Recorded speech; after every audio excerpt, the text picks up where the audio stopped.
Mixed by Happy Digital Recording Studio, Chanpatia. Chanpatia. Chanpatia. Chanpatia. Chanpatia. Chanpatia.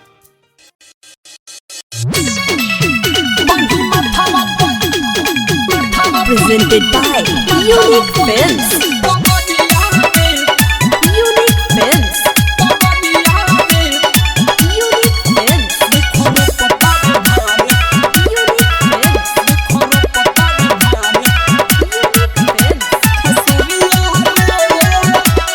Mixed by Happy Digital Recording Studio, Chanpatia. घरे आइले छोड़ी बम्बई रे कहतानी यार बात सही रे अरे यार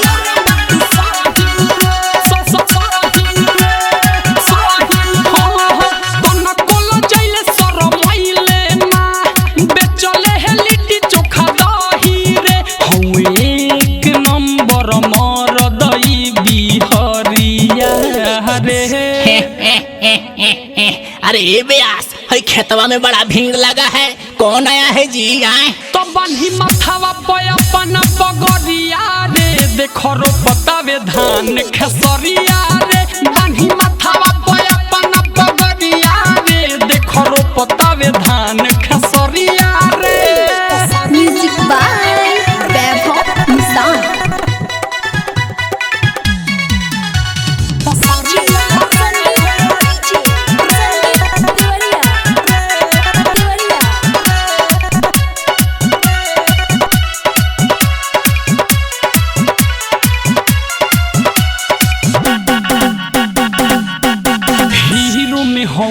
सटार रे बैठ सकबो ना बेकार रे बुझले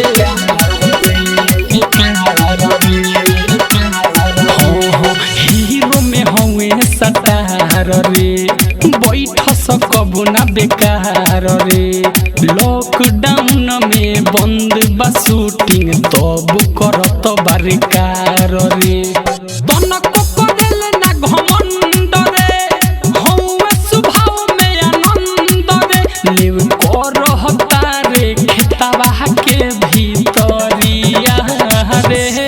अरे ये ब्यास तुम भी कुछ सीखो, कितना स्टार होके हई खेसरिया काम कर रहा है खेत में। आए सिगनी तो बन्ही माथावा पे अपन पगड़िया रे देखो रो पतावे धान खेसरिया रे बन्ही माथावा पे अपन पगड़िया रे देखो रो पतावे धान खेसरिया रे।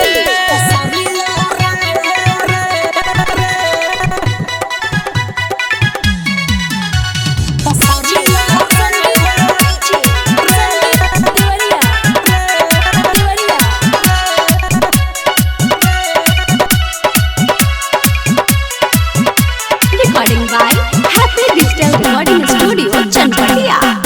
हंस हंस करले रोपनिया रे करी है कुआर में कटनिया रे करी है कुआर में कटनिया रे हंस हंस करले रोपनिया रे करी है कुआर में कटनिया रे उज्जवल आनंद कहस बड़ा निक बाइन के रहनिया रे लाइव आइल देख रे लिखले गीतिया विवेक रे भीड़ लागल बाटे देखेला खेत के अरिया रे। अलगाटो अलगाटो फोटो खींचो, खाली वीडियो मत करो। लाइव क्यों कर रहा है रे? रे डबला होमे के गाना सुनाओ, होमे के हाउ तो बन्ही माथावा पे अपन पगड़िया रे देखो रो पतावे धान खेसरिया रे बन्ही माथावा पे अपन पगड़िया रे देखो रो पतावे धान खेसरिया रे। हैप्पी डिजिटल रिकॉर्डिंग स्टूडियो, सावु विवाह भवन के पीछे, वार्ड संख्या 6, चनपटिया। तो बन्ही माथावा पे अपन पगड़िया रे देखो रो पतावे धान खेसरिया रे बन्ही माथावा पे अपन पगड़िया रे देखो रो पतावे धान